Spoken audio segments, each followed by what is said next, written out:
Voilà, comme je vous le disais, nous allons terminer, conclure la prédication sur un thème qu'on a commencé la semaine dernière, sur la culpabilité. J'ai envie de dire, si vous ne vous êtes jamais senti coupable, eh ben, vous devriez vous sentir coupable, de ne jamais avoir eu ce sentiment de culpabilité.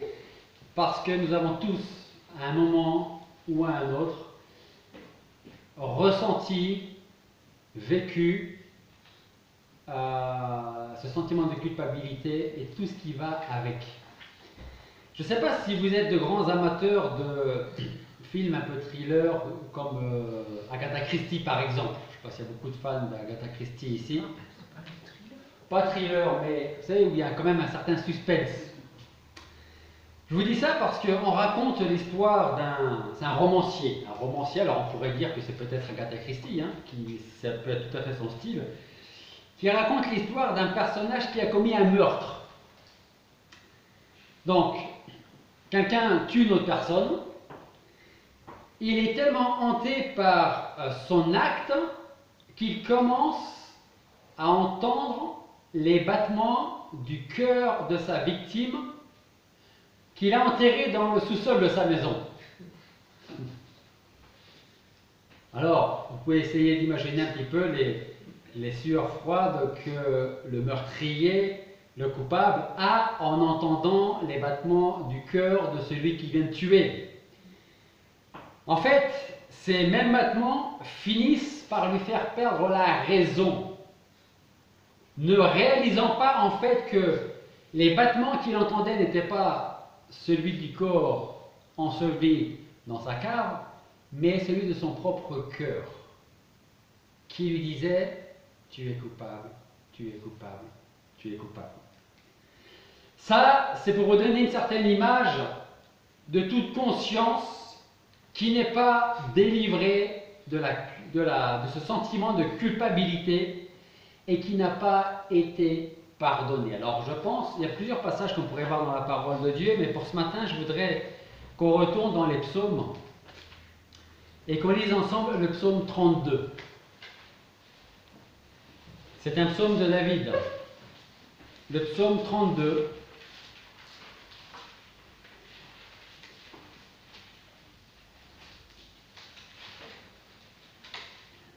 Et à partir de ce psaume, nous allons rechercher ce matin quelques conseils pour que nos âmes puissent trouver la paix et la délivrance si nous sommes dans ce sentiment de culpabilité.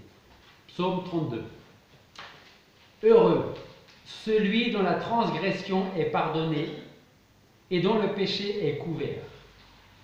Heureux l'homme à qui l'Éternel n'impute pas l'iniquité et dans l'esprit duquel il n'y a point de fraude. Quand je me suis tu, mes os se sont consumés et je gémissais tout le jour. Car jour et nuit, ta main s'apesantissait sur moi. Ma vigueur se changeait en une sécheresse d'été. Je t'ai fait connaître mon péché. Je ne t'ai point caché mon iniquité.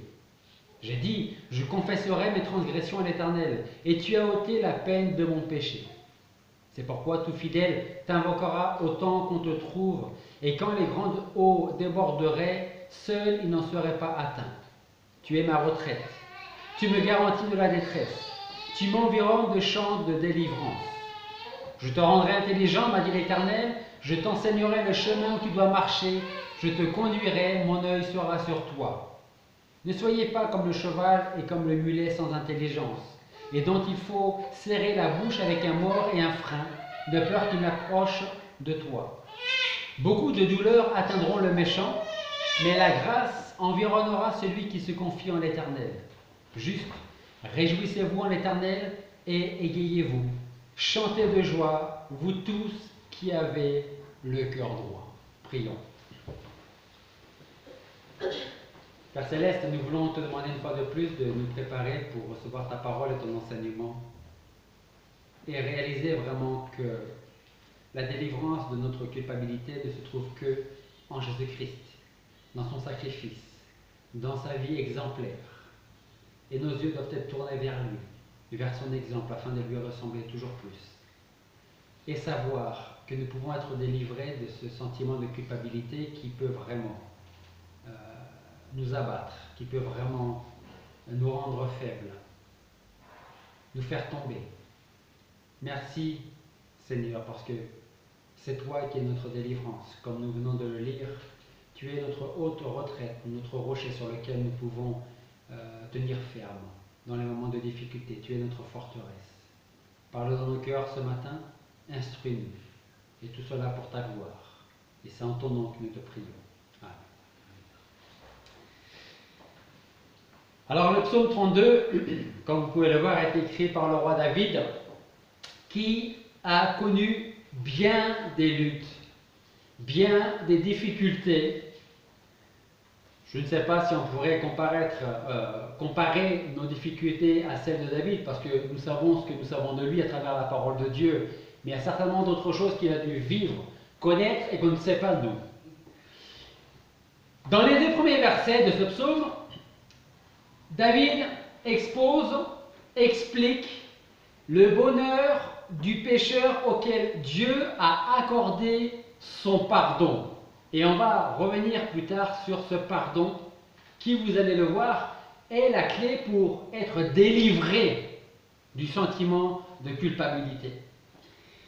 Dans les versets 3 à 7, David veut nous encourager en décrivant sa propre misère qui a précédé la consolation une fois qu'il a reconnu ses péchés et qu'il les a confessés à Dieu.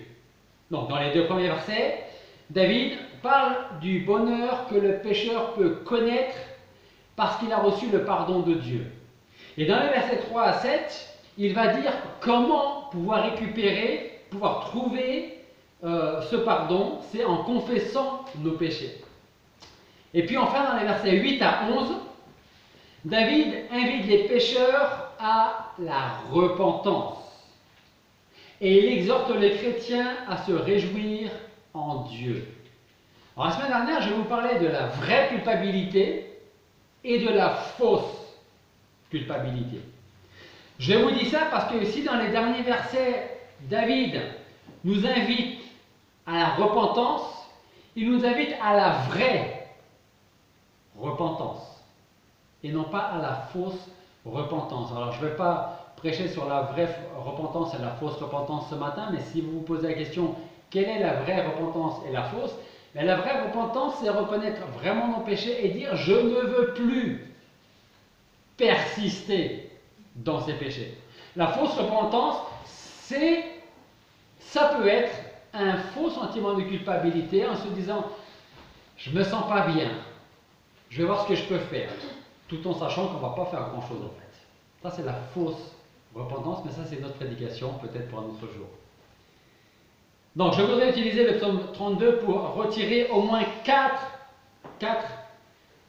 étapes qui vont nous aider à trouver, ou peut-être à retrouver, la délivrance pour nos âmes quand nous nous sentons coupables. Donc, la première chose à connaître, premier point, c'est la source de notre culpabilité.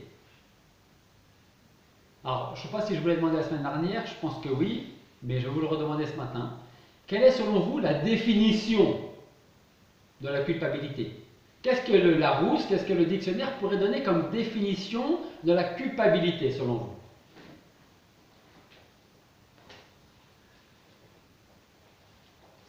Sentiment d'avoir mal fait. Sentiment d'avoir mal fait quelque chose, d'accord? Quelqu'un d'autre pourrait dire, ajouter autre chose? La honte. La honte, d'accord? Le Larousse nous donne cette définition. Sentiment d'une personne qui se juge coupable. Pas qui se sent coupable, qui se juge coupable. Donc la semaine dernière, nous avons parlé de la fausse culpabilité et de la vraie culpabilité. Cette mauvaise ou cette fausse culpabilité que nous avons appelée la culpabilité nuisible, qui vient de qui? Vous pouvez me le rappeler? Du diable. D'accord? Et puis, nous avons vu la vraie culpabilité qui nous vient du Saint-Esprit et qui nous appelle à une véritable repentance. Donc, ce sentiment de culpabilité, contrairement à celle du diable qui nous vient du Saint-Esprit, on l'avait appelé la culpabilité efficace. Elle nous amène vers Dieu et vers le Seigneur Jésus-Christ pour demander pardon. La culpabilité nuisible va d'une manière ou d'une autre nous tenir éloignés de Dieu. Parce qu'on va se sentir indigne. Et même si c'est vrai, on a besoin de venir au Seigneur quand même.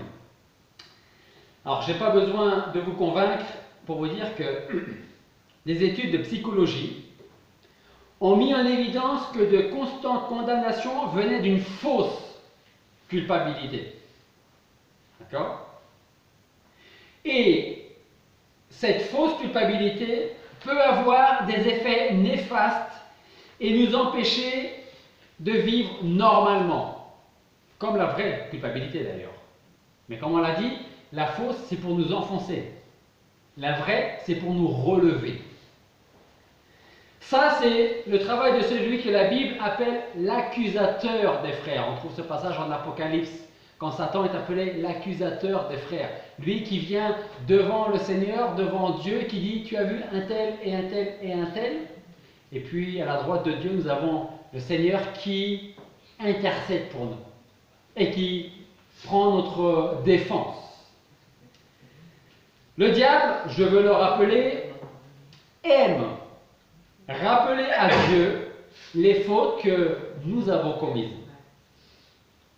En nous faisant croire aussi parfois que nous sommes bons à rien et que à cause des actes, des paroles, des pensées que nous avons pu avoir mauvaises, Dieu, à un moment donné, ne va plus nous pardonner nos péchés.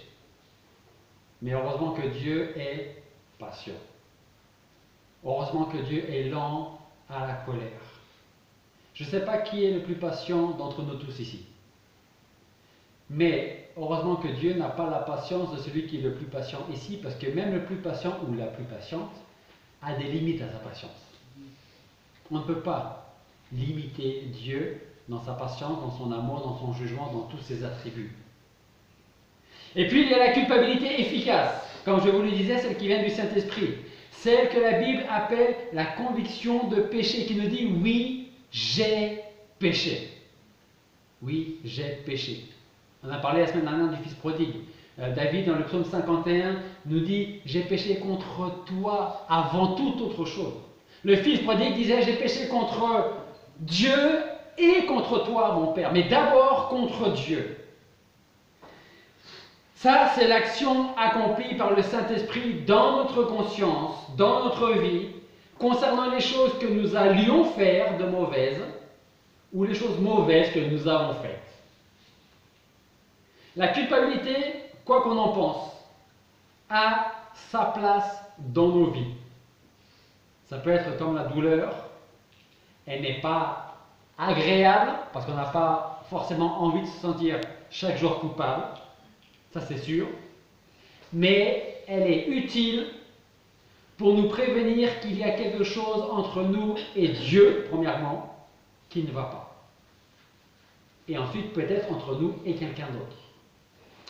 Donc il faut savoir reconnaître la source de la culpabilité, savoir si c'est un vrai sentiment de culpabilité qui vient du Saint-Esprit ou si c'est un faux sentiment de culpabilité pour nous enfoncer et qui vient de Satan.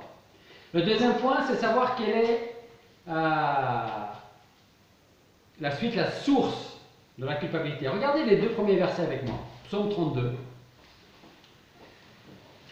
Et dans les deux premiers versets, nous allons relever 4 mots qui révèlent la source de la culpabilité. Alors, Psaume 32, versets 1 et 2.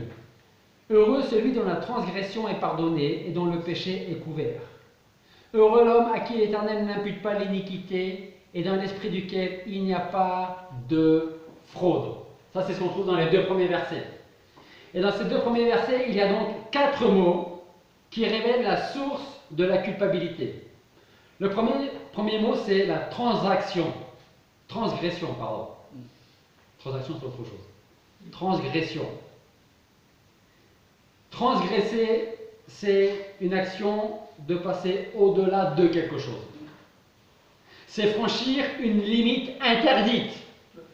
Et dans notre vie chrétienne, ça peut être les limites que Dieu met dans sa parole, à ne pas dépasser. Ou si vous préférez, autrement dit, toutes sortes de désobéissance ou de péché. Le péché, c'est quoi?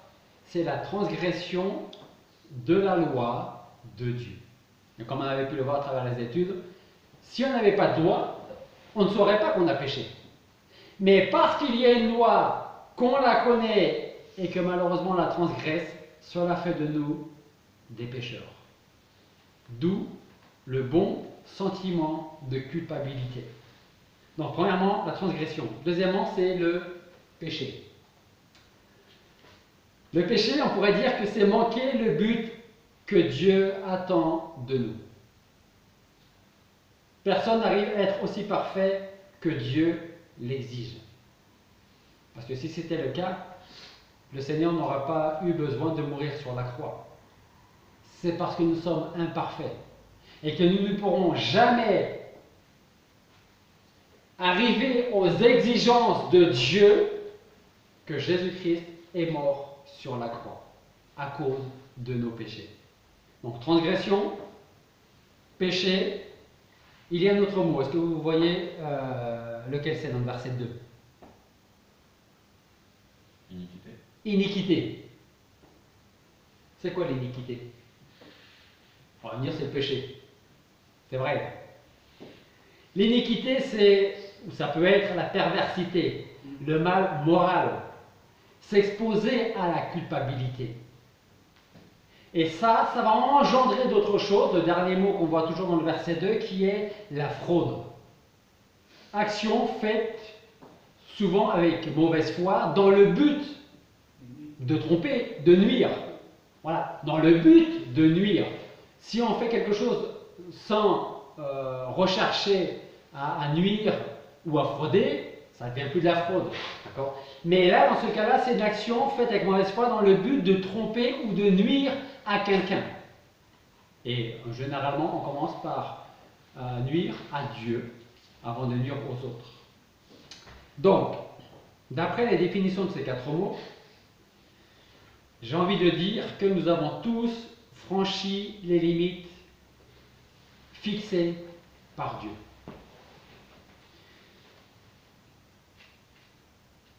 Et j'ai envie de dire que si vous voulez que quelqu'un fasse quelque chose, qu'est-ce qu'il faut faire? Le faire pour cette personne. Le faire pour cette personne, mais ce n'est pas ça que vous avez comme réponse. Si vous voulez que quelqu'un fasse quelque chose et vous savez qu'il ne va pas le faire, Interdire de le faire. interdisez-lui de le faire et vous allez voir. Ce n'est pas toujours le cas, mais ça marche très souvent avec les enfants, avec les adolescents. Si vous avez envie qu'il fasse quelque chose, interdisez-lui de le faire. Parce que on aime, malheureusement, il faut dire les termes, aller au-delà de ce qui est interdit. Quand Dieu a dit, vous ne mangerez pas de ce fruit-là, c'était clair pour Adam et Ève, jusqu'au moment où ils ont été tentés, et ils se sont dit, mais pourquoi est-ce qu'on n'aurait pas le droit? Pourquoi? J'ai envie de savoir pourquoi, et je vais prendre ce fruit.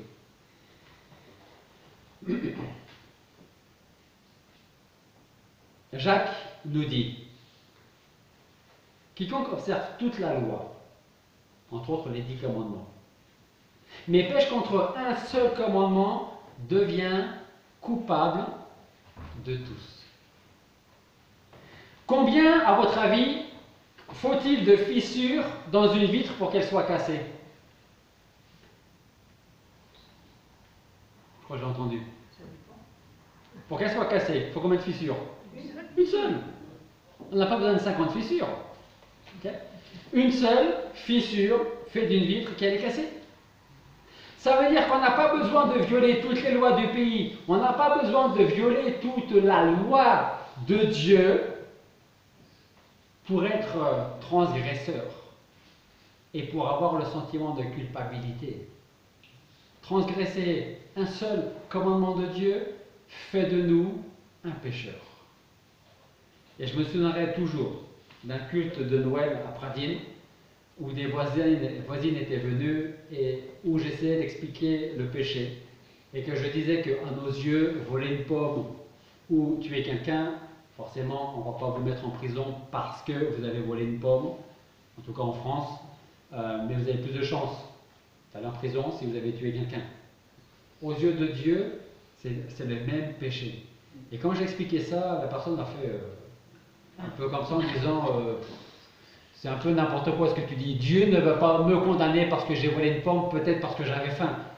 Mais la Bible nous dit, un des commandements, c'est tu ne voleras pas. Et ça a exactement la même valeur que tu ne tueras pas. On peut ne pas tuer, mais on peut voler. Et le fait d'avoir volé fait de nous des transgresseurs. Dieu désire que nous soyons heureux.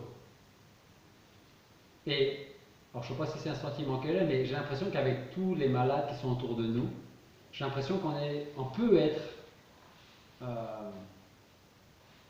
découragé. Et je pense que pour la semaine prochaine, Dieu m'a mis le message en tête pour la semaine prochaine, déjà. Vous connaissez certainement ce passage qui nous dit que Dieu nous dit, je connais les plans que j'ai pour vous. Des plans de paix. Et je pense, Dieu voulant, que c'est là-dessus que je vais prêcher, parce qu'on a besoin de ça. Et c'est presque une suite un peu logique de la culpabilité, du fait d'être délivré de la culpabilité pour nous apporter la paix. Willem, tu as le thème pour la semaine prochaine, la paix de Dieu pour les chants. Donc, je vous dis ça parce que Dieu désire que nous soyons heureux en pardonnant nos péchés, en pardonnant nos fautes. Et quand quelqu'un vous a pardonné, ou quand vous avez pardonné à quelqu'un, franchement, vous ne vous sentez pas mieux? Qu'on ait transgressé ou qu'on ait été attaqué, on se sent mieux quand on est pardonné, on se sent mieux quand on a pardonné aussi.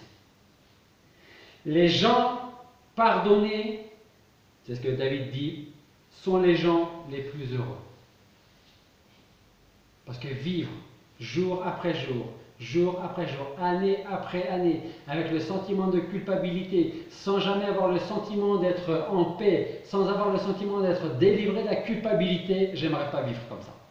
David dit, heureux celui dont la transgression est pardonnée et dont le péché est couvert, ou selon votre version, le péché est enlevé.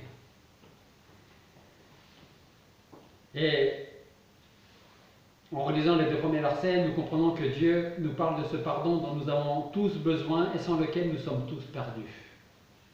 Heureux celui dont la transgression est pardonnée, dont le péché est enlevé.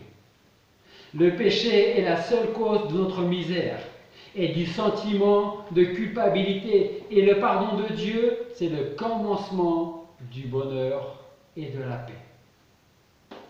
Vous ne pouvez pas vivre en paix si vous avez toujours le poids de vos péchés sur vos épaules. On ne peut pas. On peut faire semblant. On peut y arriver plus ou moins. Mais il arrivera un moment ou un autre où on va craquer. Parce que le poids devient de plus en plus dur, de plus en plus difficile à porter. On pourrait dire, je pourrais vous dire, mais le Seigneur pourrait vous l'enlever comme ça. Mais croyez-moi, chez les chrétiens, comme chez les non-chrétiens d'ailleurs, on veut se débrouiller souvent par soi-même. Et si je n'y arrive pas, j'irai voir le Seigneur. Il faut peut-être commencer par aller voir d'abord le Seigneur et lui dire, voilà, tu connais ma peine, tu connais mes péchés, tu connais ma culpabilité, parce que j'ai ce sentiment qui vient de l'Esprit Saint et qui me dit, tu es coupable. Et qui me dit, tu as besoin du Seigneur Jésus-Christ. Alors quand notre conscience est réveillée par le Saint-Esprit, nous réalisons combien le péché peut nous éloigner de Dieu, peut nous tenir à l'écart de Dieu, peut nous tenir à l'écart de la paix qu'il a pour nous. Par contre, quand il est pardonné, ce péché, quand il est couvert, oublié par la justice de Christ, alors Dieu n'est plus irrité contre nous. David disait, « Mon péché est continuellement devant moi. » Est-ce qu'on arriverait à enlever nos péchés de devant nos yeux? Peut-être, certains y arrivent, mais pendant un certain temps, parce qu'ils ne veulent pas se reconnaître coupables. Ça revient un petit peu à cette petite histoire du romancier qui explique que l'assassin entend en fait son cœur et il pense que c'est le cœur de celui qu'il a enseveli. Quand Dieu pardonne, vous savez ce qu'il fait avec nos péchés? Il les efface, ça c'est sûr. Mais il fait autre chose. Il les jette loin de sa face. Il les efface, il les jette, et il fait quelque chose qu'on n'a pas, nous, l'habitude de faire, souvent. Il les oublie. Il les oublie. Hein? Comment être délivré de la culpabilité? Dieu nous donne l'exemple. Il enlève nos péchés, il les efface, il les jette loin de lui et il les oublie. Notre sentiment de culpabilité nuisible, rappelez-vous, qui vient de Satan, dira « rappelle-toi, rappelle-toi, rappelle-toi ». Et puis tu te rappelles de ça, et puis de ça. Il y en a qui sourient, je ne sais pas ce que ça veut dire, c'est pour vous. Ça ne m'a pas perdu la mémoire. C'est le Saint-Esprit qui parle dans le cœur de chacun. Hein? Oui. Dieu nous dit par la bouche d'Ésaïe, Dieu dit, c'est moi qui suis l'Éternel, et il n'y a pas d'autre sauveur que moi. Puis il ajoute, c'est moi qui efface tes forfaits pour l'amour de moi, et je ne me souviendrai plus de tes péchés. Il continue, toujours en Ésaïe. Venez maintenant et débattons nos droits, dit l'Éternel. Quand vos péchés seraient comme le cramoisi, ils seront blanchis comme la neige. Quand ils seraient rouges comme le vermillon, ils deviendront comme la laine. Et toujours le Seigneur qui parle à travers Ésaïe qui dit, j'ai effacé tes forfaits comme une nuée épaisse et tes péchés comme un nuage. Retourne à moi car je t'ai racheté. Comment être délivré de la vraie culpabilité? On a les paroles de Dieu à travers la bouche d'Ésaïe ici. Heureux l'homme à qui l'Éternel n'impute pas l'iniquité, dans l'esprit duquel il n'y a pas de fraude. Regardez bien le caractère de celui qui a ses péchés pardonnés. Dans son esprit, il n'y a pas de fraude. Il n'y a pas de fraude parce qu'il est sincère dans sa repentance. Il s'approche devant Dieu comme un pécheur qu'il est et se remet à la miséricorde de Dieu. Et dit, je suis coupable et je ne peux rien de plus. Je suis coupable. Il n'imite pas ceux qui parlent de repentance tout en ayant l'intention de persévérer dans leur péché. Il ne se plaît pas non plus dans le péché par le motif que de toute manière Dieu va quand même me pardonner même si je continue dans mon péché. Parce que qu'on le veuille ou non, consciemment ou inconsciemment, c'est parfois ce que nous faisons, n'est-ce pas? Peut-être parce qu'on se plaît dans un certain péché, et peut-être parce qu'on se plaît à se souvenir que Dieu va de toute manière pardonner les péchés. En fait, Dieu accomplit en nous une œuvre formidable. La transgression, le péché est enlevé. Le péché est pardonné et l'iniquité n'est pas imputée à celui qui reconnaît ses péchés comme David le fait dans ce psaume 32. La volonté de Dieu, c'est que nous fassions l'expérience du bonheur en étant délivrés de la culpabilité. La dette de nos transgressions a été effacée à la croix et nos péchés sont à présent hors de sa vue. Et ça, c'est tellement libérateur de savoir que Jésus-Christ a pris sur lui nos péchés et qu'on peut vivre en paix. Dans notre passage, David nous décrit, d'après son expérience, la condition du pécheur qui voit ses iniquités mais qui n'a pas encore été amené, poussé à en faire confession par une vraie repentance. Regardez les versets 3 à 4. David dit, tant que je ne disais rien, tant que je me taisais, mes os se sont consumés. Je gémissais tout le jour, car jour et nuit ta main s'appesantissait sur moi. Ma vigueur se changeait en une sécheresse d'été.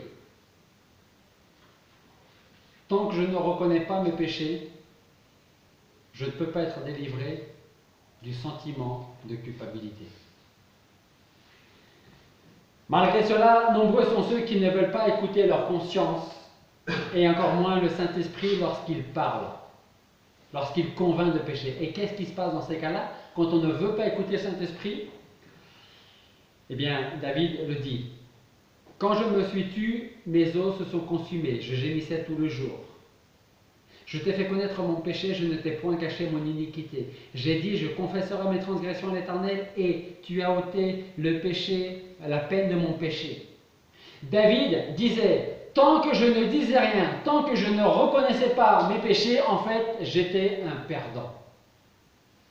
Je ne pouvais pas avancer avec Dieu. Mes os se consumaient, je gémissais toute la journée.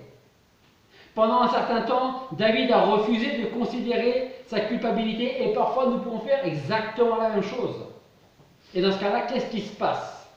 On le voit avec David et on peut le voir parfois, on a pu le voir, j'espère qu'on ne le revivra pas, mais ça peut arriver. Qu'est-ce qui se passe dans ces cas-là? Eh bien David, nous-mêmes, nous souffrons physiquement. On souffre physiquement. David disait, mes os se consumaient.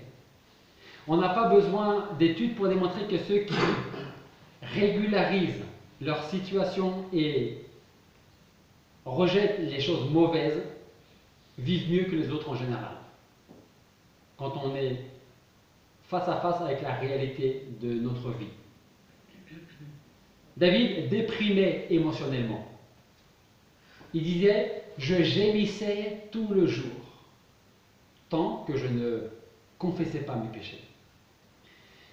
Vous avez certainement entendu parler de Billy Graham, c'est toujours, parce que je crois qu'il est décédé, je ne veux pas dire de bêtises, enfin bref. C'est quelqu'un qui, dans les années 90-2000, faisait des tournées d'évangélisation à travers le monde. Et un psychiatre a dit un jour à Billy Graham que selon lui, selon ce psychiatre qui était chrétien, 70% de ceux qui sont soignés dans des centres psychiatriques pourraient être délivrés, être sortis de ces centres s'ils pouvaient trouver le pardon et être libérés de leur culpabilité. C'est beaucoup quand même. Hein? Et je ne suis pas étonné. David disait, tant que je ne disais rien, mes os se consumaient, tant que je ne disais rien, je gémissais tout le jour. Tant que je ne disais rien, c'est le troisième point, ta main s'appesantissait sur moi. La main de Dieu s'appesantissait sur David, comme elle peut parfois s'appesantir sur nous. Car jour et nuit, disait David, ta main s'appesantissait sur moi. Vous savez, Dieu nous aime trop pour nous laisser nous détruire par le péché. Et il fera tout ce qu'il faut pour réveiller notre conscience. Et au point où même sa main peut nous écraser encore un peu plus, pour dire peut-être que j'ai besoin de revenir au Seigneur. Quatrième point, pour voir les effets de la culpabilité. David disait que sa vie était devenue complètement sèche. Il disait, ma vigueur se changeait en une sécheresse d'été. Il n'est pas rare qu'en Orient, et ça se voit presque de plus en plus dans nos pays tempérés, la surface de la terre soit complètement desséchée et brûlée. Eh bien, la vie de David ressemblait parfois à ces terres d'Orient. Il était comme un arbre qui n'a plus de sève. Son existence était sous le poids de la culpabilité. Et parfois, il en est de même de tout homme qui ne confesse pas ses péchés. Ça fait beaucoup de choses, hein? Physiquement, en plus des choses spirituelles, parce que ça nous sépare de Dieu. Mais est-ce qu'on prend conscience de ce que la vraie culpabilité, quand on refuse de la voir, peut engendrer dans notre vie? Alors David a fait le bon choix. Qu'est-ce qu'il a fait? Il s'est tourné vers le seul capable d'enlever la culpabilité. Nous voulons être délivrés de la culpabilité. Eh bien, regardez ce que David dit. Je t'ai fait connaître mon péché. Je ne t'ai point caché mon iniquité. J'ai dit, je confesserai mes transgressions à l'Éternel, et tu as ôté la peine de mon péché. Jean disait dans son épître, dans 1 Jean 1,9, si nous confessons nos péchés, il est fidèle et juste pour nous les pardonner et pour nous purifier de toute iniquité. Si nous reconnaissons nos péchés à Dieu, il les enlève et il nous soulage, spirituellement et physiquement. Paul disait aux Colossiens, chapitre 2, verset 13, « Et vous qui étiez morts à cause de vos fautes, et parce que vous étiez des incirconcis, des païens, Dieu vous a donné la vie avec Christ. Il nous a pardonné toutes nos fautes, car il a annulé l'acte qui établissait nos manquements à l'égard des commandements. Oui, il l'a effacé en clouant le Seigneur Jésus-Christ sur la croix. » Comment être délivré du péché, du sentiment de culpabilité? En prenant la bonne décision et en nous tournant vers celui qui est le seul capable de nous enlever ce sentiment de culpabilité. Et garder à l'esprit le sentiment de culpabilité efficace, qui fait que nous nous reconnaissons pécheurs, qui fait que nous savons au fond de nous que nous avons besoin de Dieu et qui nous amène à Dieu. Alors il y a cette décision à prendre. Vous pouvez garder vos péchés et garder ce sentiment de culpabilité parce que vous êtes coupable. Ou au contraire, vous courez aux pieds de Jésus-Christ qui a payé pour toutes nos transgressions et vous en avez terminé avec le sentiment de culpabilité. Et à chaque fois qu'on commettra des péchés, alors on n'attendra pas d'être écrasé par le poids du péché. On aura besoin de revenir au Seigneur et lui demander pardon. David a été complètement transformé. Au verset 11, il nous dit juste, réjouissez-vous en l'Éternel et égayez-vous, chantez de joie, vous tous qui avez le cœur droit. Vous voyez comment David commence le psaume 32? Il commence en disant, heureux l'homme qui a ses péchés enlevés. Et entre le verset 2 et le verset 11, il dit tous les mauvais résultats que produit une culpabilité qu'on ne veut pas enlever, tant qu'on refuse pas, tant qu'on n'accepte pas nos péchés. Et à la fin, il finit en disant, réjouissez-vous en l'Éternel, chantez de joie, vous qui avez le cœur droit. Et pour avoir le cœur droit, il faut avoir le cœur libéré de nos péchés, de ce fardeau de la culpabilité. Son fardeau est tombé, il ne pèse plus sur sa conscience. Souvenons-nous donc des 3 dernières paroles du Seigneur Jésus-Christ sur la croix. Qu'est-ce qu'il a dit? Tout est accompli. Peut-être qu'un jour je ferai une prédication sur ces 3 mots, pour qu'on puisse vraiment prendre conscience de ce que veut dire tout est accompli. Nos péchés sont enlevés, en tout cas pour ceux qui se tournent vers le Seigneur. Le sentiment de culpabilité, le vrai, le bon sentiment de culpabilité est enlevé parce que le Seigneur a pris sur lui nos péchés. On a pris la Sainte Seine ce matin en souvenir du pain, en souvenir de la coupe, ce sang précieux de Christ qui a coulé. Hébreu nous dit, sans effusion de sang, il n'y a pas de pardon des péchés. Et s'il n'y a pas de pardon des péchés, notre culpabilité ne peut pas être enlevée. Christ a payé pour que nous soyons libres, que nous vivions une vie libérée du sentiment de culpabilité. Prions. Père Céleste, nous voulons te remercier parce qu'à travers cette parole, tu nous montres combien l'œuvre de notre Seigneur Jésus-Christ sur la croix a été tellement parfaite. C'est vrai que nous ne saisissons certainement pas tous les bienfaits, mais nous voulons te demander, Seigneur, de nous aider à les voir et à comprendre que nous pouvons vivre une vie libérée de la culpabilité.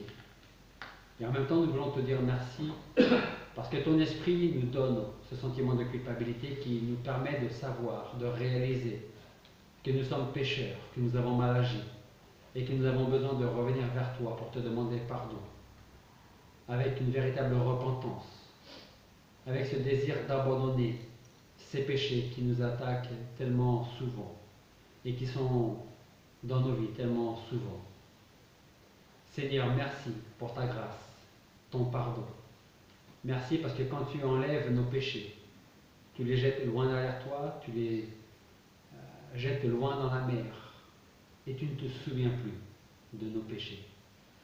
Merci pour cette promesse que nous avons, de savoir que nous pouvons être réconciliés par Jésus-Christ et d'avoir fait de nous de nouvelles personnes, de nouvelles créatures. Que nos vies maintenant soient pour ta gloire. Et c'est en ton nom que nous te prions.